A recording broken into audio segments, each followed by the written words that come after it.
ये इलेक्ट्रोस्टैटिक्स का लेक्चर 2 है। यहाँ पे हम चार्ज का कंजर्वेशन और चार्ज का क्वांटाइजेशन देखेंगे। तो ये जो क्वांटाइजेशन है ना, थोड़ा सा इन्वॉल्व है। ये मॉडर्न फिजिक्स में भी आगे ये कॉन्सेप्ट यूज होता है। आपको ये क्वांटाइजेशन जो है वो यहाँ पे इस लेक्चर में क्लियर हो जाए। इस लेक्चर में आप लोग क्या पढ़ेंगे कि चार्ज जो कंजर्वेशन है उसको एक्चुअली अंडरस्टैंडिंग के साथ कैसे अप्लाई करें। फिर जो क्वांटाइजेशन ऑफ चार्ज है उसको आप समझे और उसको पॉसिबिलिटी जो है कि ये चार्ज पॉसिबल है कि नहीं है, ये बेसिकली क्वांटाइजेशन का अंडरस्टैंडिंग है जिससे आप अप्लाई कर सकते हो। और यही चीजें आपको एग्जाम पॉइंट ऑफ व्यू से भी पूछी जाती है। तो यही आज का एम है जो आपको क्लैरिटी के साथ आप प्रॉब्लम सॉल्व कर पाओ। तो जो चार्ज है, जैसे हमने लेक्चर पिछले लेक्चर में देखा है कि वो कहा जाता है कि प्रॉपर्टी है। और हमने समझा था कि ये इलेक्ट्रॉन और प्रोटॉन्स के वजह से है। Either there is excess of electron और लैक ऑफ इलेक्ट्रॉन। अगर इलेक्ट्रॉन लॉस हो जाते हैं तो चार्ज बॉडी का पॉजिटिव हो जाता है। अगर इलेक्ट्रॉन ज्यादा हो जाते हैं तो चार्ज नेगेटिव हो जाता है। फिर उसका चार्ज का जो कन्वेंशनल यूनिट है वो भी देखा था और डायमेंशनल फॉर्मूला भी हमने देखा था पिछले लेक्चर। चार्ज का जो बॉडी पे कैसे निकाला जाता है, स्केलर क्वांटिटी है, कैसे टोटल चार्ज निकालते हैं, वो सब हमने पिछले लेक्चर में देख लिया था। तो अब हम इस लेक्चर में देखेंगे कि ये जो आगे की कैरेक्टरिस्टिक्स है चार्ज को और थोड़ा डीपर लेवल में, वो कैसे बिहेव करता है, क्या थोड़ा एक लेवल आगे जा रहे हैं अभी हम। तो देखो, कंजर्वेशन ऑफ चार्ज तो स्टेटमेंट तो ये कहता है कि चार्ज कंजर्व रहता है, कांस्टेंट रहता है आइसोलेटेड सिस्टम का। ठीक है ना? जैसे आइसोलेटेड सिस्टम का एनर्जी भी कंजर्व रहता है। ऑन मैक्रो लेवल, मतलब अगर न्यूक्लियर एनर्जी कंसीडर न करें तो मास भी कंजर्व रहता है। सिमिलरली चार्ज भी कंजर्व रहता है आइसोलेटेड सिस्टम के लिए। और इसको अब आप लोग कह सकते हो कि can not be created nor be destroyed, just like energy it can be transferred from one body to another. इसको मैथमेटिकली हम लिखेंगे कि Q जो बॉडी पे था इस आइसोलेटेड सिस्टम में, और जो आप प्रोसेस करो उसके बाद जो फाइनल Q आएगा उसमें कोई चेंज होना नहीं चाहिए। यही कंजर्वेशन है मैथमेटिकल। ठीक है? तो अब ये जो Q initial equal to Q final या तो कंजर्वेशन है, वो सारे स्मॉल स्केल से लेके लार्जर स्केल तक, सारे स्केल में। ऐसा नहीं कि यहाँ वैलिड है, सभी जगह पे ये वैलिड है। ओके। तो अब कंजर्वेशन को एक एग्जांपल से देखते हैं, जहाँ पे आप ग्लास को सिल्क के साथ ना रब करते हो। फिर क्या हो जाता है कि ग्लास अचानक से चार्ज आ जाता है ग्लास पे, और सिल्क पे नेगेटिव चार्ज आ जाता है। ठीक है? ये आपको पता है, आपने ये एक्सपेरिमेंट किया हुआ है। अ, स्कूल में भी आप करते हो। तो ये जो इफेक्ट्स दिखते हैं वो चार्ज के क्रिएशन से जो इफेक्ट है ना, तो यहाँ पे हम लिखेंगे कि मैग्नीट्यूड ऑफ जो चार्ज है वो जो ग्लास पे है वो ही सिल्क पे होगा। देखते हैं आगे, इसको स्केमेटिकली समझेंगे इसको। एक यहाँ पे मैं नोट कह दूं कि कई बार होता है कि कौन पॉजिटिव होगा कौन नेगेटिव होगा। तो ये तो ट्रिबो इलेक्ट्रिक सीरीज है, इसमें पूछते नहीं है इसलिए यहाँ नहीं दिया है। बट पता है कि कौन इलेक्ट्रॉन गेन करेगा रब करने पर, और कौन इलेक्ट्रॉन लूज करने की टेंडेंसी रखता है। ठीक है? ओके। पर जैसे कहा कि चार्ज जो कंजर्व रहता है, तो टोटल अमाउंट ऑफ चार्ज, ये जो प्रोसेस है फ्रिक्शन का या रबिंग का, उसमें दोनों बॉडीज का जो टोटल चार्ज था वो तो सेम रहेगा, चाहे इलेक्ट्रॉन इधर से उधर जाए या उधर से इधर जाए। समझे? तो देखो, सिस्टम का व्यू लेते हैं।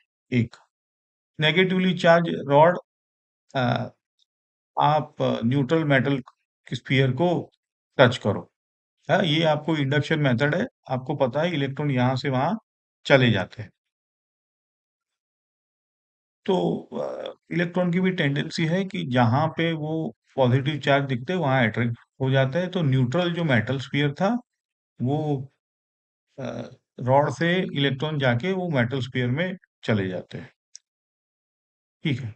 तो लेकिन यहाँ पे भी आपका जो सम टोटल ऑफ चार्ज है रॉड और मेटल स्फीयर का, वो तो सेम रहा है ना? ये आपको चलो आगे इस स्कीमेटिक से ही और ज्यादा क्लियर करते हैं। देखो, ये एक ग्लास रॉड है, एक सिल्क क्लॉथ है। आप ना इन लोगों को अब रब करो, तो रब करने से पहले की सिचुएशन देखो, न्यूट्रल है सिस्टम, मतलब ग्लास और सिल्क दोनों को कंबाइन करो, तो चार्ज कितना है? 0 है ना? समझो कि ये दोनों एक कंटेनर में है और हम दोनों का देख रहे हैं, इंडिविजुअली नहीं देख रहे हैं, तो इसी को सिस्टम बोलेंगे, ग्लास और रॉड। अब इनको रब करोगे, तो रब करने के बाद ग्लास रॉड से इलेक्ट्रॉन निकल जाएंगे और वो जाके सिल्क रॉड पे आ जाएंगे। तो ग्लास रॉड पे तो चार्ज क्रिएट हो गया है, तो ऐसा नहीं कि चार्ज यहाँ पे अचानक से क्रिएट हुआ, नहीं। देखो टोटल जो है वो तो 0 था। सिस्टम क्या थी हमारी, रॉड और सिल्क दोनों, पहले भी चार्ज 0 था, देखो बाद में भी 0। इतना ही है कि रॉड से क्यू निकल के सिल्क क्लॉथ पे आ गए। यही हमारा कंजर्वेशन ऑफ चार्ज है। We cannot create charge, we can't destroy them. However, it flows from one body to another depending upon where is the path, uh, where is the concentration gradient. चलो आगे बढ़ते हैं। अब जो है कि आपको अगर लिखना है तो ये सारी पॉइंट्स हैं जो आप लिख सकते हो कि इंडिविजुअल चार्ज पार्टिकल्स जैसे कहा can not be created nor be destroyed in any process any reactions. Algebraic sum जो है वो टोटल जो था वो सेम रहता है before and after the process. Okay. तो ये जो चीजें हैं ये आपको क्वेश्चन 1 मार्क के क्वेश्चन, डेफिनेशन, ये सब चीजें, असर्शन रीजनिंग, अगर ये क्लैरिटी है आपको कंजर्वेशन की, तो असर्शन रीजनिंग आसान हो जाते हैं, नहीं तो फिर ओके। अब चार्ज का जो है वो ये भी पूछा जाता है, तो देखो चार्ज कैसे आता है? तो हमने देखा कि चार्ज तो इलेक्ट्रॉन के साथ आता है, तो इलेक्ट्रॉन का तो मास भी होता है। तो ये कहा जाता है कि चार्ज मास के साथ होता है ना? ऐसा नहीं है कि अचानक से कोई विदाउट मास चार्ज एग्जिस्ट करता है। नहीं, क्योंकि इलेक्ट्रॉन ही तो चार्ज है, जैसे पहले लेक्चर में हमने देखा। तो इसीलिए कहा जाता है कि मास है तो चार्ज है, without mass there can not be charge. Proton का भी मास होता है और उसका भी हमने देखा कि चार्ज पॉजिटिव ही होता है। तो यहाँ पे हम कह सकते हैं कि दोनों प्रोटॉन्स और इलेक्ट्रॉन्स के पास मास भी है और चार्ज भी है, सिर्फ चार्ज नहीं है। तो यहाँ पे इसलिए हम कहते हैं कि मास जो है कैन एग्जिस्ट विदाउट चार्ज, जैसे न्यूट्रॉन, बट उल्टा नहीं होता है। समझे ना आप? यही है, यहाँ का पूछ लेते हैं एग्जाम में। सो देयरफॉर यहाँ पे बता दिया। अब यहाँ पे कंफ्यूजन की कोई बात नहीं है। यहाँ इतना ही पॉइंट है कि चार्ज जो है वो अपने आप से विदाउट मास एग्जिस्ट नहीं करता है, बस। अब क्वांटाइजेशन ऑफ चार्ज देखो, ये थोड़ा समझना है हमें। इसको भी हम स्केमेटिकली समझेंगे, पहला थोड़ा डिस्कस कर रहे हैं। चार्ज जो है अ, वो कंटिन्यूअस नहीं होता है, डिस्क्रीट होता है। क्या मतलब है इसका? कंटिन्यूअस मतलब कोई भी वैल्यू ले सकते हैं, 1.1, 1.3, लेकिन डिस्क्रीट का मतलब आप या 1 या 2 या ऐसे देखते हैं वो क्या है। तो देखो, स्मॉलेस्ट वैल्यू तो हमने देखी है चार्ज की, है ना, इलेक्ट्रॉन की। इलेक्ट्रॉन को हमने माइनस कहा था, ये बात अलग है, लेकिन मैग्नीट्यूड होगा 1.6। अच्छा, तो यही तो है कि आप या तो एक इलेक्ट्रॉन निकालो या तो मत निकालो। हाँ, या तो 10 इलेक्ट्रॉन जमा हो जाएंगे या तो निकल जाएंगे। बट ऐसा तो कभी नहीं होगा कि आधा इलेक्ट्रॉन निकाल लिया। इसीलिए हम लिखते हैं जो टोटल चार्ज होगा वो इंटीजर नंबर ऑफ ई होगा। समझे? क्योंकि हम आधा इलेक्ट्रॉन तो निकाल नहीं सकते। सपोज करो बॉडी से 10 इलेक्ट्रॉन निकल गए, तो चार्ज क्या होगा बॉडी का? प्लस 10 ई। समझे? तो यही है क्वांटाइजेशन। यहाँ पे एन जैसे कहा कि इंटीजर है, प्लस माइनस दोनों होल नंबर है एक्चुअली। देखो, क्वांटाइजेशन को हम समझते हैं जो ना। अब ई 1 हो सकता है, 2 हो सकता है, बट क्या 2.5 हो सकता है? 17.2 नहीं हो सकता ना। तो therefore charge appears as an integer of electron, 1e 2e 3e, है ना? माइनस भी है, okay, that's fine because it's allowed। अब जो मैक्रोस्कोपिक होता है ना, देखो ये हो गए इलेक्ट्रॉन छोटा, लेकिन जब आप बड़े स्केल पे देखते हो तो आपको ये ऐसे छोटे छोटे चार्जेस दिखते नहीं है, आपको ऐसा लगता है कि कंटिन्यूअस है। इसीलिए कंटिन्यूअस और डिस्क्रीट दो चीजें हैं। देखो आगे इसको क्लियर करते हैं। ये है एक मैक्रोस्कोपिक व्यू, मतलब आप नेकेड आई से जो दिखता है आपको, तो क्योंकि बहुत सारे इलेक्ट्रॉन होते हैं 10⁻23, कहाँ आपको एक इलेक्ट्रॉन, तो आपको ना ऐसा कंटिन्यूअस दिखता है, जैसे वाटर देखते हो कंटिन्यूअस दिखता है ना? लेकिन अगर आप इसको ज़ूम इन करो, तो देखो कि अब माइक्रोस्कोपिक के लेवल पे जाते हैं। ज़ूम इन जितना ज़्यादा ज़ूम इन करोगे उतना, देखो एक चार्ज अलग से दिखेगा आपको यहाँ पे, फिर दूसरा दिखेगा, फिर तीसरा, ऐसे करते-करते आपको सारे चार्ज यहाँ पे दिखेंगे। जबकि मैक्रोस्कोपिक में ऐसा नहीं दिखता है। ये आपको -3, 2 ये जो दिखा है ना, ये है क्वांटाइजेशन। आप जितना माइक्रोस्कोपिक लेवल पे जाओगे, तो वहाँ के अलग इक्वेशन होते हैं, जहाँ पे आपको ये लिखना पड़ता है ना? मैक्रोस्कोपिक के थोड़े अलग इक्वेशन होते हैं। मॉडर्न फिजिक्स में हम लोग माइक्रोस्कोपिक लेवल पे काम करते हैं। तो वहाँ आपको चार्ज और एनर्जी एक-एक करके डिस्क्रीट लेवल में जाना पड़ता है। और तो यहाँ पे जैसे मैंने कहा इंटीजर वैल्यू ही अलाउड है। जैसे 2.5 लिख दो आप, तो 2.5 तो यहाँ पे अलाउड नहीं है।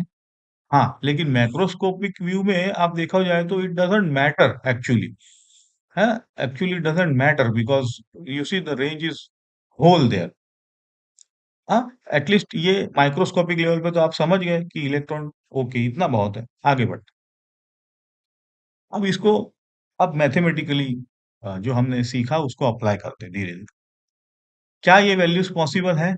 तो आप क्या करोगे कि आपको पता है ई की वैल्यू, अब इसको आप डिवाइड कर दो। देखो यहाँ पे, अब पहले सोचो, पॉज़ करो, फिर सॉल्यूशन देखो। जैसे ए केस में हमारा n हो जाएगा 3, बी केस में आप डिवाइड करो 2, तो ये पॉसिबल है ये चार्ट, क्योंकि n इंटीजर है, मतलब ये अलाउड वैल्यूज़ है। देखो अब इसके दूसरा देख, इतना चार्ज है, कितने इलेक्ट्रॉन होंगे? दूसरा है कि ये पॉसिबल है कि नहीं? आप इसको पॉज़ करके खुद से सॉल्व करिए, फिर इसको देखिए आगे। Again the same thing, Q by E कर दो, N 5 है, ठीक है, ऑल गुड। हाँ, तो इतने हो सकते इलेक्ट्रॉन, और इलेक्ट्रॉन है मतलब नेगेटिव चार्ज की। दूसरे N के लिए हम अगर डिवाइड करें E से, तो देखो 4.3 आया, मतलब ये पॉसिबल नहीं है ये चार्ज। तो आपको क्वांटाइजेशन का मतलब Q इक्वल टू एन ही लिखना है, और N आप Q को डिवाइड करके, तो एक एग्जाम क्वेश्चन में आप इस तरह से ये पैटर्न समझ लीजिए। ठीक है? तो ये आपका Q equal to plus minus n का एप्लीकेशन हो गया यहाँ पे। ठीक है? तो अब ये थोड़े और एक्स्ट्रा पॉइंट्स है। आप एन इलेक्ट्रॉन के लिए माइनस एन ही लिखोगे। अब मास का क्या होगा कि भाई ऑब्वियसली, जैसे कहा चार्ज तो अकेला होता नहीं है, तो मास इंक्रीज एन एम ही हो जाएगा अगर इलेक्ट्रॉन गेन करता है। सिमिलरली अगर इलेक्ट्रॉन लूज करता है, तो वो प्लस एन ही हो जाएगा, और उसका मास डिक्रीज हो जाएगा एन एम से। तो एक्चुअली होता क्या है कि देखो इलेक्ट्रॉन का मास अब ये भी नंबर आप याद रखो क्योंकि आगे मॉडर्न फिजिक्स में काम आए। 10⁻³ है। ये ना, ये तो कोई मायने ही नहीं रखता है। इसीलिए यूजुअली मास की कोई बात करता नहीं है। चार्ज कितना है पूछते हैं, बट सॉरी, इलेक्ट्रॉन के आने जाने से मास पे इतना इफेक्ट होता नहीं है, बट यू कैन से कि मास बढ़ रहा है या कम हो रहा है। ठीक है, अगर पूछा जाए तो अब हम समराइज कर लेते हैं कि हमने क्या सीखा। हमने ये सीखा कि क्यू जो है, जो चार्ज जो है, वो कंजर्व्ड क्वांटिटी है। कंजर्व्ड किसके लिए? इंडिविजुअल सिस्टम के लिए नहीं, आइसोलेटेड मतलब पूरी सिस्टम, जैसे रॉड और ग्लास, सिल्क और ग्लास रॉड, ऐसे, है ना? ये दोनों को आप एक साथ देखो तो जो टोटल बिफोर होता है वही टोटल आफ्टर होता है। ठीक है। और इलेक्ट्रॉन, प्रोटॉन्स, ये सारे जो है यही तो चार्ज पार्टिकल है, और इनका मास भी होता है, तो इसीलिए इनके साथ मास बाय डिफॉल्ट होता है। क्वांटाइजेशन को आप कैसे लिखोगे? प्लस माइनस एन से लिखोगे। इसका मतलब आपको समझ में आया है। और ये जो एन है वो इंटीजर सेट है बेसिकली, प्लस या माइनस कुछ भी हो सकता है। तो इसका पैटर्न था, अगर पूछे तो क्यू बाई ई कर दो तो आपको समझ में आ जाएगा। अगर n belongs to integer set है तो ठीक है, नहीं तो पॉसिबल नहीं है उतना चार्ज बॉडी पे। ठीक है, तो ये सारे आप एग्जाम स्टाइल क्वेश्चन भी देख लिए, और ये पैटर्न आपको समझ में आया है तो आप सॉल्व कर सकते हो इस। अब हम करेंगे कि कंडक्टर्स और इंसुलेटर्स क्या है, धीरे धीरे समझेंगे। फिर जैसे इलेक्ट्रॉन हमने पहले लेक्चर से देख रहे हैं कि इलेक्ट्रॉन का आना जाना, निकालना, तो ये चीजें, बॉडी से इलेक्ट्रॉन निकालना मतलब हम ना बॉडी को कैसे निकाले, हुक मार के, या इसको बॉडी को सिंपली ऊपर नीचे डिस्टर्ब करके हिला के, उसके मेथड्स है कि कैसे इलेक्ट्रॉन को निकाला जाता है ना? तो वो हम आगे आगे पढ़ेंगे। सिंपल मेथड, फिर इन्वॉल्व मेथड जहाँ पे एक्चुअली इलेक्ट्रिसिटी बिगिन होती है, फिर है कोलम्स लॉ, फिर एक्चुअल आपकी चीजें यहाँ से शुरू होगी। ठीक है, तो होपफुली आपको अच्छा लगा है। तो आप अगर प्लेलिस्ट फॉलो करना है तो आपको सब्सक्राइब करेंगे तो आप प्लेलिस्ट फॉलो कर पाएंगे, जब क्योंकि जैसे जैसे अपलोड होता है। तो ये आपके अगर बेसिक स्ट्रॉन्ग्स है ना, तो आपको अब जो आने वाले टॉपिक है, पोटेंशियल फील्ड को, ये सारे आपको अपने आप से ठीक इजी लगने लगेंगे।